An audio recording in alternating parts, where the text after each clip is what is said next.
ሰላም ሰላም ሰላም ቤተሰቦች እንዴት ናችሁልኝ? ደህና ናችሁልኝ? እኔ ደህና ነኝ። ክብር ይስፋ ብያለሁ ለባለቤቱ። ቤተሰቦች ዛሬም እንደተለመደው ለእናንተ ወቅታዊ አዳዲስና መረጃ ያላቸው ቪዲዮዎችን ይዤላችሁ መጥቻለሁ። ለቻናሉ አዲስ የሆናችሁት ሰብስክራይብ በማድረግ ቻናሉ ፋሚሊ ሁኑ። እንዲሁም በተጨማሪም ደግሞ ቤተሰቦች ቪዲዮ ላይክ ማድረግ እንዳይረሳ፣ ምክንያቱም ለብዙዎች ተደራሽ እንዲሆን ስለሚረዳኝ ነው። ቤተሰቦች ወደ ቪዲዮዎች እንሄዳለን። አብራችሁን ቆዩ።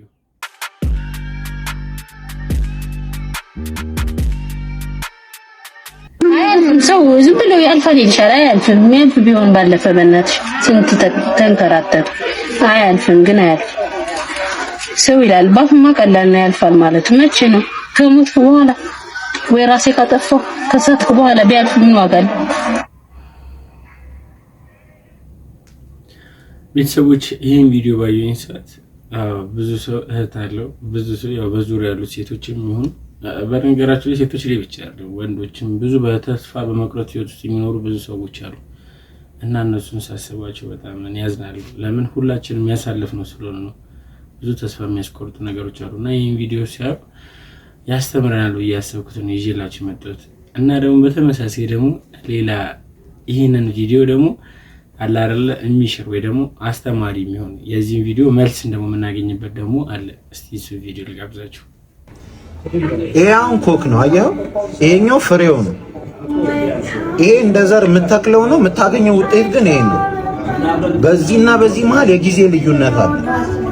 እግዚአብሔር ሁል ጊዜ ሲነግርህ በዚህ ይሄንን ይሰጥህና የሚያወራ ግን ስለዚህኛው ነው። እና እጅ ላይ ግን ያለው ይሄ ነው። ትንሿን ነገር ይሰጥህና የሚያወራ ግን ትልቁ ነው። በሁለቱ መሃል የጊዜ ልዩነት አለ። ዳዊትን አነግሳለሁ ንጉሥ ሆነሃል አለው። ይሄንን ነገረው። ሰውየው ግን እዚህ ጋር ወደ እረኝነት ላይ ነው ያለው። ስለዚህ ሁል ጊዜ በዚህና በዚህ መሃል ጊዜ አለ እና ያን ደግሞ ትዕግስት ይባላል። በትዕግስት ውስጥ እግዚአብሔርን ከጠበቅ ሳትወድ በግድ ከዚህ ወደዚህ ትመጣለህ ማለት ነው። ገባ? በቃ እንግዲህ እንዳያችሁት ነው የሁሉም መልስ እንግዲህ ያለው ማን ጋር ነው? ጊዜ ጋር ነው። ጊዜ የሁሉም የበላይ ነው። ስለዚህ የጊዜ አምላክ ማን ነው? እግዚአብሔር ነው። እግዚአብሔር በቸርነቱ እንግዲህ በጊዜው በሰዓቱ ይገባናል ብሎ የሚያስበውን ነገርን ከመስጠት ወደ ኋላ አይልም። ምክንያቱም ለኛ የሚገባን ከኛ የበለጠ እሱ ያውቀዋልና ማለት ነው። ስለዚህ እህታችንን ምናልባት የረሳችሁ ነገር ቢኖር ጊዜ ነው። ይለፋል፣ ያልፋል ይባላል። ነገር ግን ምንም የሚታለፍ ነገር የለም። ምክንያቱም እኛ ጥንካሬያችንም አቅማችን ባደገ ቁጥር የሚገጥሙንም እንዳለ ችግሮችን ሁሉ እየጠነከሩ ይመጣል። ለማንኛውም እህታችንን ፈጣሪ ከጎን ይሁን። ዲያቆን ሄኖክ ኃይሌ በብፁዕ አቡነ ገብርኤል ስብከት ላይ ጠንከር ያለ ትችቱን ሰንዝሯል። ዲያቆን ሄኖክ ኃይሌ በጽሁፉ ላይ እንደዚህ አለ። ሰዎች ማን እንደሆኑ ሲያሳዩህ በመጀመሪያ ቀን እመናቸው ትላለች ማያ አንጀሎ። ይህንን ጽሁፍ ከትናንት በስቲያ ጽፌው ስሜታዊ ሆኜ እንዳይሆን በሚል ትንሽ ቆይቼ ልመልከተው ብዬ አሳደርኩት። በቆይታ ሐሳቤ ሊቀየር ስላልቻለ እንደወረደ ለጥፌዋለሁ። የምናገረው ነገርም እሳቸው ስለ ድንግል ማርያም ከተናገሩት አይከፋም። ነገረ ሃይማኖታዊ መልስ ከበቂ በላይ በአደባባይ ተሰጥቶበታል። ጉዳዩ ላይ ግን የምለውን ልበል። ፍኖተ ጽድቅ የሚባል ባጭ ቤተክርስቲያን ላይ ከወጣ ጀምሮ አንዴ ዘፈን በሚመስል መዝሙሩ፣ አንዴ መንፍቅናን በሚያገሳ ስብከቱ ምዕመናንን ሲያወዛግብ ሰንበትበት ብሎ ነበር። ጌታ በወንጌሉ ሀበሃሎ ገደላ ህየት ጋቦ አንስርት በድን ባለበት በዚያ አሞራዎች ይሰበሰባሉ እንዳለው የፍኖተ ጽድቅ ባለቤት ሙዳ ስጋ ይጥላል ብለው ተስፋ ያደረጉ ሰዎች ዙሪያውን ስለከበቡት ላለፉት ጥቂት ዓመታት ቤተክርስቲያን ከነንፍጡ ካልወደደችው ብለው ሲሟገቱ ከርመዋል። በመሰረቱ ሁኔታው ሰውየው ደሃ ቢሆን ኖሮ ገና ድሮ ተወግዞ ነበር እንድል ያደርገኛል። ሲኖዶስ ይህንን ማህበር ለማጥራት ጊዜው አሁን ነው። ከኛ ወገን ነህ ወይንስ የሚል ኢያሱዊ ጥያቄ ለመጠየቅ ጊዜው አሁን ነው። ዲያቆን ሄኖክ ኃይሌ ይቀጥላል። ሰሞኑን ደግሞ በፖለቲካ ቤዛነት የተሾሙ አንድ ጳጳስ ድንግል ማርያም ቤዛ አትባልም ብለው በፍኖተ ጽድቅ አዳራሽ ሲያስጨበጭቡ ሰማን። ከንዑሰ ክርስቲያን ያነሰ ዕውቀት ያላቸው እኚህ ጳጳስ ሽልማት እንደሚጠባበቅ አዝማሪ ሰውየውን ያስደስታል ብለው ያሰቡትን ሁሉ ሲዘባርቁ ነበር። ከቅርብ ዘመናት ወዲህ እንደ ፓስተር ለማውራት የሚጋጋጡ አባቶች ማየት ከጀመርን ሰነበትን። አይናቸውን አስር የሚጨፍኑ በግድ እየጨመቁን ባለማውጣት የሚታገሉ አሁን በልሳን ለፈለፉ ብለን በስጋት የምናያቸው ምሁር ለመባል የቤተ ክርስቲያንን ነባር ሴቶች የሚያጣጥሉ የቤተ ክርስቲያን ማዲያቶች ብቅ ካሉ ሰነበቱ። የአሁኑ ጳጳስ ትንሽ የሚለዩት ምንም ፈሊጥ የሌለው ያልተለሳለሰ ኑፋቄ ስለሚናገሩ ብቻ ነው። የሆነ ቪዲዮ ላይ ፌዛሎን ወይም እምነት ብቻ የሚለውን የሉተርን ትምህርት የኦርቶዶክስ ቆብ ደፍተው ሲሰብኩ ትንሽ እንኳን አላፈሩ። በኦርቶዶክስ ተዋሕዶ ቤተክርስቲያን ተሹመው ተሸልመው ክህደት እያስተማሩ መቀጠል እንደማይቻል ለማሳየትና አንዴ ከጳጳሱ ምንም አይኮንም አይነት አመለካከትን ለማረም ቅዱስ ሲኖዶስ ይህንን እድል ሊጠቀም ይገባዋል። ጳውሎስ ሳምሰጢ ወይም ፖል ኦፍ ሳሞሳታ በአንጾኪያ ሲኖዶስ የተወገዘው፣ ንስጥሮስ በአራተኛው ክፍለ ዘመን የተወገሰው ጳጳስ ከሆኑ በኋላ ነው። ቤተክርስቲያን መናፍቃንን ለመለየት ጵጵስናቸውን ፈርታ አታውቅም። በወላዲተ አምላክ የነገረ ድህነት ሱታፌ ላይ በጳጳስ ደረጃ ሲቀለድ አይተን ዝም ልንል አንችልም። ከቅዱስ ሲኖዶስ ጠንከር ያለ ውሳኔ እንጂ ማስተባበያ አንጠብቅም። የተነቃነቀ ጥርስ ቀን ይጠብቃል እንጂ መውለቁ አይቀርም። እንደ ተራ ስህተት ይቅርታ እንዲጠይቁም አንጠብቅም። ያስተማሩት የታሰበበት ክህደት ነውና የተብራራ መልስ ከቀኑና ጋር እንጠብቃለን። የበራላቸው ለመባል የብርሃን እናትን ሊጋርዱ የሚጥሩ ሰዎች ማላገጫ ሆነንም አንቀርም። ሙሴ ቤዛ በተባለበት መጽሐፍ ቅዱስ እያመኑ ድንግል ማርያም ቤዛ አትባልም ላሉት ጳጳስ ቅዱስ ሲኖዶስ ቤዛ ሲሆናቸው ማየት አንፈልግም። ጠንከር ያለ ቀኖናዊ እርምጃ እንጠብቃለን። ርጉመ ይኩን ዘይረግመኪ ወብሩከ ይኩን ዘይባርከኪ ነገራተ ክሌ ይረሳ ልብኪ በማለት ዲያቆን ሄኖክ ኃይሌ መረር ያለ ጠንከር ያለ መልእክቱን በማህበራዊ ትስስር ገጽ አጋርቷል። የብፁዕ እንግዲህ ቤተሰቦች እንደሰማችሁት ነው። ዲያቆን ሄኖክ ኃይሌ እንግዲህ ከሰሞኑ በተፈጠረው ጉዳይ ላይ የራሱን አቋም ሰጥቶ ነበረ። ብዙዎችን ግን ካስገረመው ሁኔታ ማንም ቢናገር ዲያቆን ሄኖክ ከሌሎቹ ለየት የሚለው አብዛኛውን ጊዜ በዚህ እንደዚህ አይነት ጉዳዮች ላይ ተናጋሪ ሰው አይደለም፣ ወይም ደግሞ ራሱን አረጋግቶ በዝምታ ውስጥ ሆኖ ነበረ ያልፍ የነበረው። ነገር ግን በአሁኑ ያው ከልክ በላይ ስለሆነ ለመናገር ተገዶ እነዚህ ሁሉ ነገሮችን ተናግሯል። ቤተሰቦች በዚህ ጉዳይ ላይ እስቲ የእናንተስ አመለካከት ምንድን ነው? የቤተክርስቲያን አባቶችን የምንቃወማቸው መቼ ነው? ይህን በደንብ ማወቅ አለብን። አንድን አባት በግል ኃጢአቱ መንቀፍ የለብን። እኛ አለቆች አይደለን። አለቃው እግዚአብሔር። ቤተክርስቲያንን በሚጎዳ ነገር ላይ ግን ይፋ ባወጣው ነገር ወይም ተደብቆ የሚሆን መክሮ በሚሰራው ተንኮል ቤተክርስቲያን ማህበሩን ለመጉዳት እንገስጸዋለን፣ እንወቅሰዋለን። ከማንም በታች ነው ይሄ ሰው፣ እንደማንም ሰው ነው፣ እንደ ምዕመን ይገሰጻል። ይሄም ቢሆን መስመር አለው። ቅዱስ ጳውሎስ ቲቶ ምዕራፍ 2 ላይ እንዲላል ለብሲ አላዊም ከመምህሩ ካይበ ገሰጽኩ እድኩ። አንድን ሰው አንድ ጊዜ ሁለት ጊዜ ከነገርከው በኋላ ተወው ይላል። ተወው አንድ ጊዜ ሁለት ጊዜ እኛ ጠይቀነው አሉ። ይሄንን ሰውዬ መንገር አለብን። ምዕመን ምኑን አባቶች ካልነገሩ ለቤሌ ከፍቶባል ማለት አለብን። አንድ ይሄ ሰውዬ ግን አንድ ጊዜ ሁለት ጊዜ ገስጸው ካልሰማ አምሮ ለካላን ከማላዊ ውጡ ሌላ ሰው ጨምሮ እንዳይጠፋ ወንጀለኛ መሆኑን ለሌላ ሰው አሳውቅበት ይላል። ሃይማኖታዊ ጉዳይ ቤተክርስቲያንን የሚጎዳ ነገር ከሆነ እናሳውቅበታለን እና በአደባባይ ቤተክርስቲያንን የሚጎዳ ስራ የሚሰራን ሰው ዝም ልንለው አይገባም። እስከ መጨረሻው ጫፍ ቢሆን የመጨረሻው ጫፍ ማለት የመጨረሻው ቤተክርስቲያን ማዕረጉ ላይ ያለም ሰው ቢሆን ዝም አይባልም። ይሄንን ማድረግ ይገባል። እንግዲህ ቤተሰቦች አባ ገብረ ኪዳን የተናገሩትን ንግግርን ሰምታችኋል። በቤተ ክርስቲያን ውስጥ የመንፍቅና ህይወትን የሚሰብክ ወይ ደግሞ የቤተ ክርስቲያን አስተምህሮትን ወደ መንፍቅና አጣሞ የሚናገር መምህር ቢገኝ ምናልባት ማድረግ ያለብን እሳቸው እንደተናገሩት በእርጋታ ውስጥ ሆኖ ነገሮችን መንፈሳዊ በሆኑ ሁኔታዎች ነው ማካሄድ ያለብን። ስለዚህ ማንም ምዕመናን ሊደናገጥ አይገባም በዚህ ጉዳይ ላይ።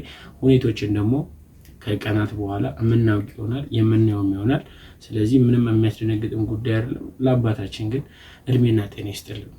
በአሁኑ ወቅት እንግዲህ ይህ ቪዲዮና በዚህ ቪዲዮ ላይ የተደረገው ተግባር እንግዲህ ብዙዎችን እያነጋገረ ይገኛል። ከኋላ እንደምትመለከቱት እንግዲህ የድሮ በኦርቶዶክስ ቤተክርስቲያን መምህር የነበረው የመምህር በጋሻው ቤተክርስቲያን ነው። በዚህ ቤተክርስቲያን ውስጥ እንግዲህ ለትንሳኤ ዋዜማ በተደረገ ፕሮግራም ላይ በኢትዮጵያ ኦርቶዶክስ ቤተክርስቲያን ንብረት ነው ተብሎ የተመዘገበውን እንግዲህ ይህንን ከበሮ ሲጠቀሙ ተመልክተናል። ሁላችንም እንደምናውቀው እንግዲህ ከሚያዝያ 3 2017 ቀን ጀምሮ ከበሮ፣ ጽናጽን፣ መቋሚያ እንዲሁም 10 ቅዱሳት መጽሐፋት የኢትዮጵያ ኦርቶዶክስ ቤተክርስቲያን ናቸው ተብሎ እንግዲህ ተደንግጓል። ይህም ቪዲዮ ተቀርጾ ፖስት የተደረገው እንግዲህ በዚህ ፔጅ ላይ ነው እንደምትመለከቱት እዚህ ጋር አለ። እስካሁን ድረስ እንዳጣራሁት ከሆነ ይህንን ፍቃድ የኦርቶዶክስ ቤተክርስቲያን አልሰጣችሁም። አዲስ ነገር ካለ ማሳውቃችሁ ይሆናል። ብሩክ ነኝ። መልካም ቀን ይሁንላችሁ።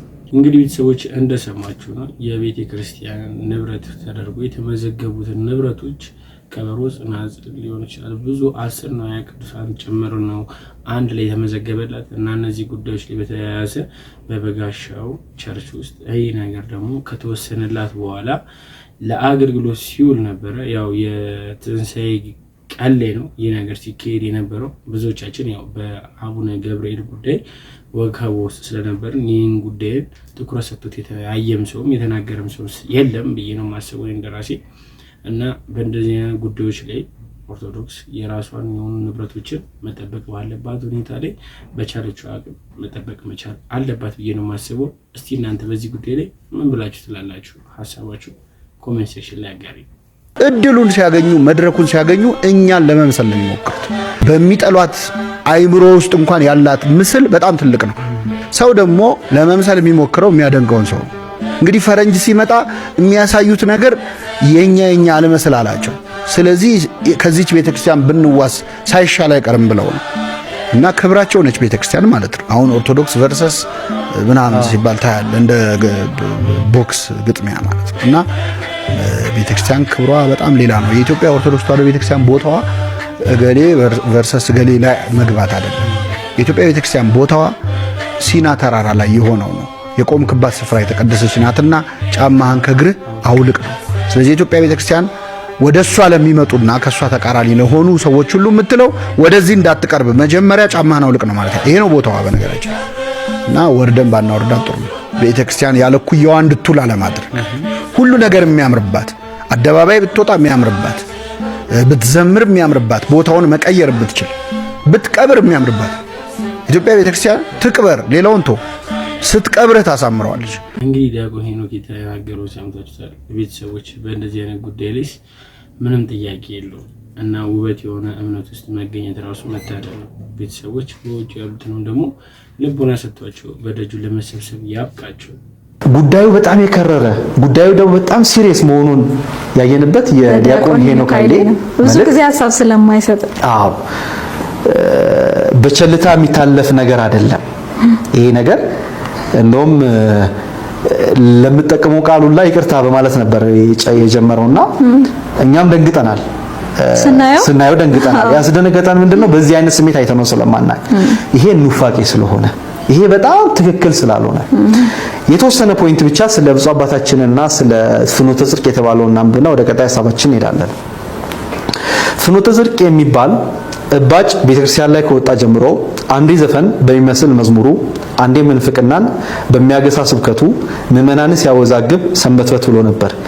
ጌታ በወንጌሉ በድን ባለበት በዚያ አሞሮች ይሰበሰባሉ እንዳለው የፍኖተ ጽድቅ ባለቤት ሙዳ ስጋ ይጥላል ብለው ተስፋ ያደረጉ ሰዎች ዙሪያውን ስለከበቡት ላለፉት ጥቂት ዓመታት ቤተክርስቲያን ከነነፍጡ ካልወደደችው ብለው ሲሟገቱ ከርመዋል።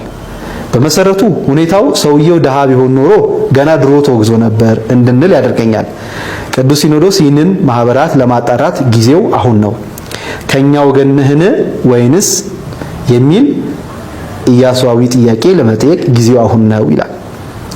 ይቀጥልና ስለ ብፁዕ አቡነ ገብርኤል ሐሳብ ነው የሚያነሳው። ሰሞኑን ደግሞ በፖለቲካ ቤዛነት የተሾሙ የሆኑ አንድ ጳጳስ ድንግል ማርያም ቤዛ አትባልም ብሎ በፍኖተ ጽድቅ አዳራሽ ሲያጨበጭቡ ሰማን። ከንዑስ ክርስቲያን ያነሰ እውቀት ያላቸው እኚህ ጳጳስ ሽልማት እንደሚጠባበቅ አዝማሪ ሰውየውን ያስደስታል ብሎ ያነሰቡትን ሁሉ ሲዘባርቁ ነበር። በአጠቃላይ ሐሳቡ መጨረሻ ላይ ሲጨመቅ ሙሴ ቤዛ በተባለበት መጽሐፍ ቅዱስ እያመኑ ድንግል ማርያም ቤዛ አትባልም ላሉት ጳጳስ ቅዱስ ሲኖዶስ ቤዛ ሲሆናቸው ማየት አንፈልግም፣ ጠንከር ያለ ቀኖናዊ እርምጃ እንጠብቃለን ይላል። ቤተክርስቲያኒቷን ከሚሳደቡ ቤተክርስቲያኒቷን አደጋ ላይ ሊጥል የሚችል ነገር ከሚያደርጉት ሰዎች ጀርባ ሌሎች ኃይሎች አሉ። እነዚህ ኃይሎች በቃቸው ሊባሉ ይገባል። ጠላት ሆኖ ቢመጣ ምንም አልነበር። የነፍስ መከራዋ ወዳጅ ጠላት ሆኖ የነፍስ ስቃይዋ እሱ ነው። ዛሬ ቤተክርስቲያን ቅድስና፣ ስልጣኗ፣ ኃይሏ ዓለማውያንን ካላሳቀቀ ይቀረናል። ቤተክርስቲያን ስትናገር መንግስት ወዲያው መልስ ካልሰጠ፣ ካልፈራት፣ ካልደነገጠ ይቀረናል ማለት አቅሟን አታለች ማለት። ኦርቶዶክስ ሀገር ናት ብለን ካልን ሀገር ስትደፈር፣ ሀገር ስትናገር እንዴት ነው ማትሰማ? ሀገር ስትደፈር ለምንድን ነው የማይሰማ? ለምንድን ነው መሐመድ የቀደመ ክብሯን እግዚአብሔር ለተዋህዶ በእውነት ይመልስላት? እኔ በሊቃነ ጳጳሳት ደረጃ አወዛጋቢ ትምህርት እያስተማሩ ያሉ አባቶች አሉ። አቡነ ገብርኤል ብቻ አይደሉም። ብፁዕ አቡነ ባርናባስ ከዚህ በፊት ኢየሱስ አማላጅ ነው ብሎ አስተምሯል። እዚሁ በወለ መድኃኔዓለም አውደ ምሕረት ላይ ህዝቡን ግራ እስኪያጋቡ ድረስ አስተምሯል። እኔ አሁን ቅዱስ ሲኖዶሱ የአቡነ ገብርኤልንም ጉዳይ ሲያይ እንዲህ አይነት ትምህርቶችን የሚያስተምሩ አባቶችን ቁጭ አድርጎ ካልሆነ በነገራችን ውሳኔ ያስፈልጋል። ይሄ በትክክለኛው መንገድ የኦርቶዶክስ አሁን በርናባስ ከአህያ ስጋ ጋር በጣም መነጋገሪያ የነበረበት ነው። ይሄ ስጋ የአህያ ስጋ ይበላል። እሱ በጣም የወረደ ትምህርት ነው። እሱ እኮ ምንም ዝግባ የሚባል አይደለም። ነገረ ክርስቶስ ላይ አሜሪካ ሆነው እዚህም ኢትዮጵያ መጥተው አሁንም በነገራችን አቡነ ገብርኤል ሲያስተምሩ ነበሩ። ቁጭ ብሎ እሳቸው አቡነ ባርናባስም ነበሩ ዘፍኖተ ጽድቅ አዳራሽ ላይ እንዴት ተመጋገቡ ለኔ። አዎ ይሄ ትምህርት ሰጥቶ አቡነ ባርናባስም ነበሩ ይሄ ትምህርት ሰጥ እዛው ቪዲዮ ላይ እኮ አለ። ይሄኛው ትምህርቱ በነገራችን ይሄ ከሌላኛው ክፍል አለ። አቡነ ባርናባስ ያሉበት ትምህርት አለ። አቡነ ጥያቄ እንዳልወጣ እንጂ ቅርታ ከነሳው ለጥያቄ እንዳልወጣ እንጂ እነዚህ አሁን የተጠቀሱ ስማቸው አባቶች የእውቀት ማነስ ችግር እንደሌለባቸው ነው የሚነገረው። ቤተክርስቲያኑ በጣም የተማሩ በነገራችን ከሚባሉት ናቸው። ስለዚህ ወንብለው አሁን ከአውዳችን እንዳንወጣ እንጂ አቡነ ባርናባስ አባ ወልደ ትንሣኤ ተብለው በነበሩበት ጊዜ ማህበረ ቅዱሳን ስመ ጽድቅ ላይ ወጥተዋል። ቱሃን በልተን ብንቀድስ ችግር የለውም የሚል ገና ሞኖክስ ሆነው ኦልሞስት እኮ ለውግዘት በተቃረቡበት ነው እንግዲህ ሲኖዶሱ መከፈል ምናምን ጳጳስ አድርጓቸው ዛሬም ያን ትምህርታቸውን ይዞ ነው ያሉት። ስለዚህ እውቀት ማነስ ሳይሆን በፍጹም የእውቀት ማነስ የሰሩት ያሉት በደንብ ይሄ ምንም ጥያቄ የለውም። እኔ የእውቀት ማነስ አቡነ ባርናባስም ጋር አቡነ ገብርኤልም ጋር አለ ብዬ አላምንም። የእውቀት ማነስ እንዴት ይሆናል? ይሄ ቱሃን በልተን ብንቀድስ ችግር የለውም ከእውቀት ጋር ይገናኛል? ይሄ እኮ ሆን ብሎ ቱሃን በልተህ ክርስቶስን ስጋና ደም ብትቀበል ችግር የለውም የሚል ጳጳስ ቤተክርስቲያኒቷ ተሸክማ አጀንዳ አድርጋ መወያየት ሲገባት ኋላ ምንኩስና ነበር፣ አሁን ጳጳስ ሆኖ ኢየሱስ ክርስቶስ አማላጅ ነው ብሎ ያምናሉ። አሁን አቡነ ባርናባስ ይሄ ቤተክርስቲያኒቷ ትምህርት ነው አይደለም። ይሄን አጀንዳ አድርጎ መወያየት አለበት ሲኖዶሱ። አባ ገብርኤልን ጉዳይ ሲይዝ ይሄን የመሳሰሉ ጉዳዮችን ይዞ አብሮ መወያየት መቻል አለበት። ይሄ ግድ ስለሆነ ማለት ነው። ስለዚህ ውጭ ያለው ሰዎች የሚያራግቡት እኔ ሁለት ጉዳይ ይመስለኛል። አንደኛ ቤተክርስቲያኒቷ ሀዲዷ ስታለች ለማስባል ይሄው ትልልቅ አባቶቻችሁ እንኳን ይሄን ነው የሚጠቀሙት። እናንተ እንዲህ አትሉም እያሉን ነው። በነገራችን አትሉም፣ እንዲህ አታስተምሩም። እኛ አንተ እየኖርክበት ያለውን እያስተማርክ ያለውን ሕያው በሆነው መስዋዕቱ በቅዳሴው እያሳየ ያለውን ትምህርት ዛሬ አይ ክርስቶስን ኦርቶዶክስ ቤዛ አትልም፣ ቤዛ ድንግል ማርያምን የክርስቶስን ቤዛነት ለድንግል ማርያም ሰጥታለች። አይን ያወጣው ውሸት ነው ይሄ ምዕመናንን ለማደናገር የሚጠቀሙ። ሁለተኛ እነዚህ ሚዲያዎች ላይ ሌሎችም አሉን ነው እዛ ውስጥ መዋቅር ውስጥ እንዲህ አይነት ስራ የሚሰሩ ሌሎችም ሰዎች አሉን ነው። ቤተክርስቲያኒቷ በነገራችን እኔ ወደፊት በሰፊው ስለ ተሐድሶ እንቅስቃሴ አሁን ያለበትን ሁኔታ ስናይ እጅግ አስፈሪ ነው። በነገራችን አጀንዳችን ውጭ ያወጣናል እንጂ በመዋቅር ውስጥ ያሉ ከቤተ ክርስቲያኒቷ ደሞዝ የሚበሉ እንግዲህ ቤተሰቦች ለዛሬ ይዤላችሁ የመጣችሁ ቪዲዮዎች እኚህን ይመስላሉ። እስካሁን ድረስ አብራችሁኝ ስለቆያችሁ አመሰግናለሁ። ቤተሰቦች ለቻናሉ አዲስ የሆናችሁ ሰብስክራይብ ማድረግን እንዳረሱ፣ በተጨማሪም ቪዲዮ ላይክ አድርጋችሁ እንደጀመራችሁልኝ አልጠራጠርም። ሐሳብ አስተያየታችሁን እንድጨምር እንድቀንስ እንዳስተካከል የምትፈልጉት ነገር ካለ ኮሜንት ሴክሽን ላይ ገብታችሁ ሐሳባችሁን አጋሩኝ፣ እኔ እቀበላችኋለሁ። ቤተሰቦች በቀጣይ ቪዲዮ እስክንገናኝ ሰላም ቆዩ። እወዳችኋለሁ።